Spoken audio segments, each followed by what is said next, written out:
When you go for such kind of offensives, what happens? You need to always look at what the other side is thinking and how this chess is going to get played. So what we did, we created a red team. So this time what we did differently, as far as Udi, you are aware that it was a 2016, it was a shallow thrust and it was launch pad we were looking at. It is basically to convey a message. As for Balakot in 2019, we were looking at penetrating through J&K, going across to training camps which are in Pakistan, and again a kind of giving a punishment. But this time I think that is Pahalgam 25, it was wide and deep where we hit the heartland. This was the first time we hit the heartland, and of course our target was the nursery and the masters. And like I told you, and this has never been done, and even Pakistan was not expecting that the heartland will be hit. And that's what came as a shocker to them.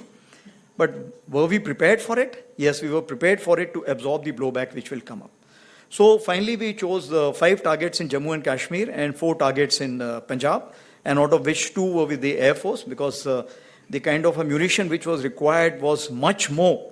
And at such a long range, if you have to send it, then the options are either with the Army, Navy, Air Force, long-range weapons, or with the Air Force. So we decided to go with the Air Force, and it helped us because thereafter all the kind of, if I can say that the rebounds which were taking place or the blowbacks which were taking place. But what is important, it was a new normal. It was a new normal where our forces were always prepared for a conventional operations. So though we were trying last 1 year that what is grey zone and what is multi-domain operations, but people were still not ready for it. But this is the time that our ground forces were actually playing chess. How many were going forward? How many were staying back? How many were moving somewhere else? So this kind of a chess move was there.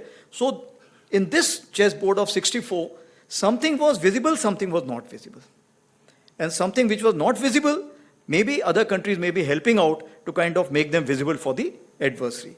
So the force, if you have to kind of look at force orchestration for a military man, it comes in 3 forms. And all these 3 forms you will play a role. Firstly is the force visualization. How he is going to employ his force, how am I going to employ his force, how it will be 2nd day, 3rd day, 4th day, 10th day, 15th day, because you don't know. Because this test match stopped in 4th days. And it could have continued for 14 days also, 140 days also, 1400 days also, we don't know. So we have to be prepared for those kind of things. Second is force preservation. Force preservation is important because you have to live to fight another day and you have to kill the other person. That's what is your job. Not to lay down your life unnecessarily.